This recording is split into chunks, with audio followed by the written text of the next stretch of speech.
अस्सलामुअलैकुम वरहमतुल्लाहि वबरकातुहू। अज़ीज़ान मिल्लत इस्लामी, आप तमाम उम्मती को मुफस्सल की तरफ से सलाम अर्ज़ है। घर में बड़ी पर्दानशीन इज़्ज़तदार माँ और बहने को मुफस्सल की तरफ से सलाम अर्ज़ है। बर के बरहा अल्लाह से उम्मीद है आप लोग खैरियत से होंगे, अल्लाह की हिफाजत में होंगे।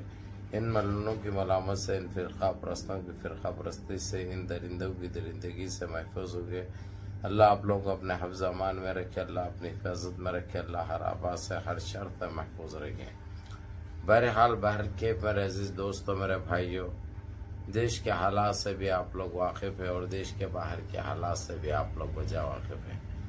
लेकिन देश के बाहर की एक खबर सुनाऊंगा आप लोगों को जो फ़लस्तीन से जुड़ी हुई है, फ़लस्तीन और इसराइल की, क्योंकि काफ़ी दिनों से आप लोग यही देश की आप बीती सुन रहे हैं, लेकिन ये सुनना बहुत ज़रूरी हो गया है। जिस तरीके से ईरान और लेबनान ने जो सही तरीके से इसको अंदर तक दिए थे 2 दिन पहले, अभी तो सीज़फायर बोल के सीज़फायर का नाम तो दिया गया, लेकिन लपट ठुप्पे जो है सो आंख तो बराबर ईरान भी मार रहा, लेबनान भी मार रहा, सीरिया भी मार रहा, यमन भी मार रहा। और दूसरी खुशखबरी ये दे दूं, जितना समंदरी इलाका है, समंदरी रोड है, ये पूरी यमन के कब्जे में है। यमन किसके बाप को नहीं सुनता मर रहा। पहले तो भी सऊदिया बोलता था, उसके खिलाफ जाता था, अब सऊदिया भी घुटने टेक चुका है, हथियार डाल चुका है। उसकी वजह अब साफ दिली से इधर ईरान में आ चुकी है, तुर्की में आ चुकी है, क्योंकि देख लिए उन्होंने फलस्तीन का साथ नहीं देने की शक्ल में इनको कितना नुकसान हुआ और सारी दुनिया इनको थू थू करी और किस तरीके से रपीटी मालूम है। अभी लास्ट कुवैत के अंदर जो मीटिंग थी जीसीसी की, उसके अंदर जो पाबंदियां आयद किए गए थे ये लोगों को, अब पूरी तरीके से चाइना का तखलिया हो चुका है। यहाँ तक कि चाइना का सिफारा भी खलीज से कुवैत, कतर, सऊदिया, बहरीन बंद करने की कह दिया है। उसकी वजह जिस तरीके से इसको समझाने, वार्निंग देने के बाद 2 दिन खामोश रहता है इन्हें, क्योंकि झुंगुरा बिछुआ खाने वाला चौआ चा चा चा चा चा चा चा है, इसका कोई भरोसा नहीं कर सकते। ये एक ऐसा मादर जात है, समझे ना। और खद इत्तेज रहता भाई, लेकिन ख्यालात और बड़ नीच है भाई। ये जलालत तो इतनी है इनके पास, क्योंकि है ही जलील ये लोग, है ही कीड़े खाने वाले, झुंगुरा खाने वाले, बिछुआ खाने वाले, मेंढका खाने वाले, सुअर का गोश्त खाने वाले, कुत्तों का गोश्त खाने वाले। ये कैसे रहेंगे फिर? ऐसे रहते। तो ये 2 दिन तक खामोश थे वहां पे उसके आर्मी। उसके बाद एक मस्जिद जो वहाँ की ईदगाह भी है, चाइना की सबसे बड़ी मस्जिद है, उस मस्जिद के अंदर बहुत, मैं दोहराना नहीं चाह रहा हूँ साहब, मैं दोहराना नहीं चाह रहा हूँ, लेकिन इन पाखंडियों को यही बदवा देंगे कि अल्लाह इनको नस्ते नाबूद करे, अल्लाह इनको जमीन बोस करे, अल्लाह जल्द से जल्द इनको खाक में मिलाए। क्योंकि ये चिंदी चोर साले कभी हमारी माँ और बहनों के ऊपर, कभी हमारी इबादत गाहों के ऊपर, इनको इतनी जलन हमसे क्यों है ये समझ में नहीं आ रहा। ना तो इनकी अम्मा को लगे, ना तो इनकी बहन को लगे, ना तो इनकी बेटी को लगे, ना तो इनकी जोरू को लगे, क्योंकि इतने रहते। वो क्या रहता उनके पास बोल के, वो चा चा चा चा चा चा चा चा चा कर रहा था कि खत्म हो जाता ना भाई, क्योंकि अपन लोगों को जमता भी नहीं। चलो भाई, हमारे बड़े अगर जो कोई गलती करे तो निकले, ये लोग वैसा भी नहीं है। उसके बावजूद इनको इतना हसद और जलन इस्लाम से और मुसलमानों से क्यों है समझ में नहीं आता।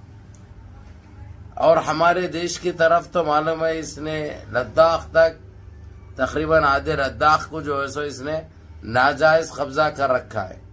इसको रोकने वाले कौन है आप लोगों को अच्छी तरह पता है।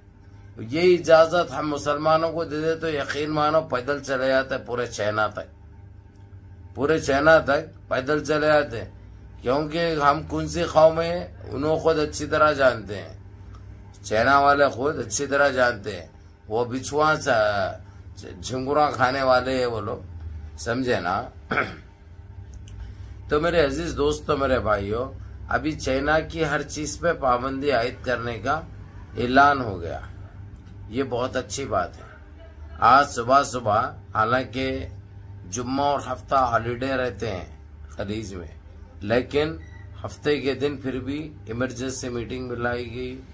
जिस तरीके से जो हादसा पेश आया उस मस्जिद के अंदर, कई बच्चियों के लाशें निकली जिसकी इज्जतें भी लूटी जा चुकी थी।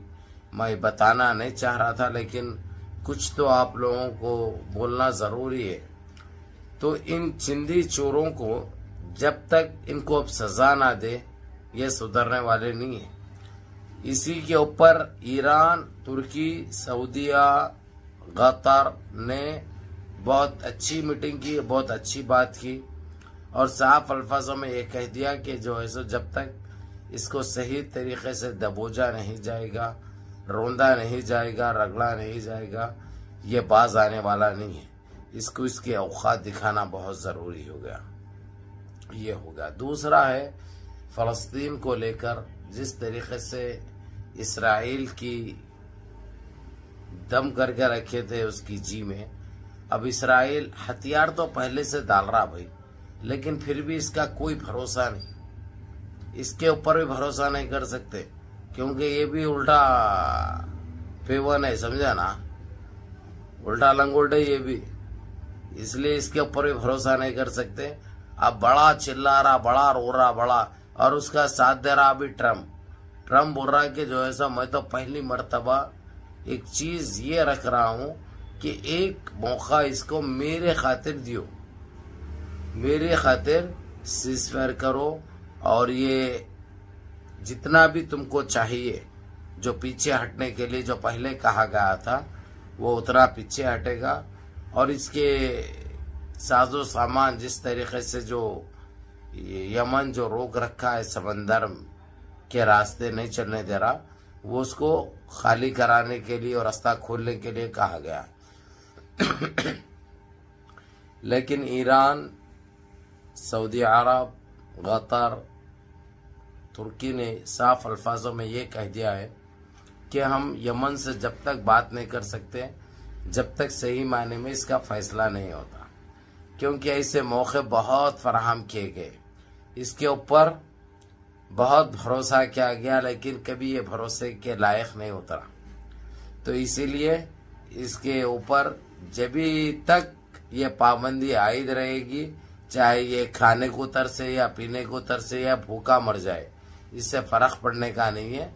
ये बहुत अच्छी बात कही, क्योंकि इससे पहले भी इसको यही बातें कहने से, इसने रोने चिल्लाने से, तड़पने से, ये दर्दों की तकलीफ की वजह से सीज़फायर किए थे 15 दिन के लिए, लेकिन उल्टा उसने सीरिया पे, लीबिया पे, लेबनान पे, ईरान पे बमबारी भी की और पलटा के जो है सो यमन पे भी मारा उसने।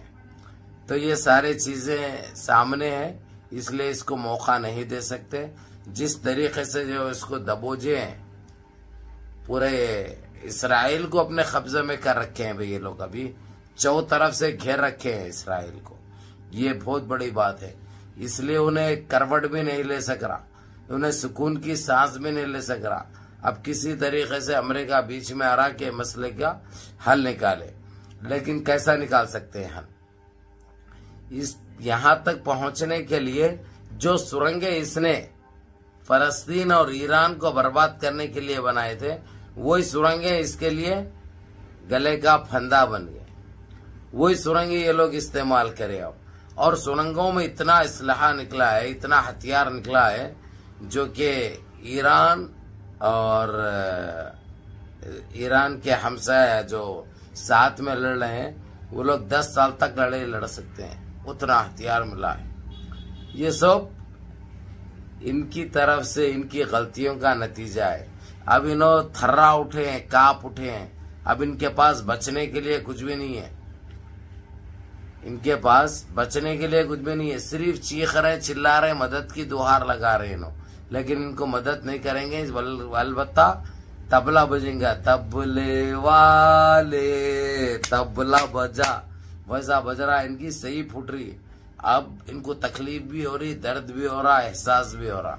या अल्लाह मुनज़्ज़म रहिए, मुत्तहिद रहिए, अपनी सफ़ों में इत्तेहाद बरकरार रखिए, नमाजों की पाबंदी करिए, माँ बाप की खिदमत करिए, बड़ों के अहकाम पे अमल करिए और अपने इस भाई को भी दुआओं में याद रखिए। अस्सलामु अलैकुम व रहमतुल्लाहि व बरकातुहू।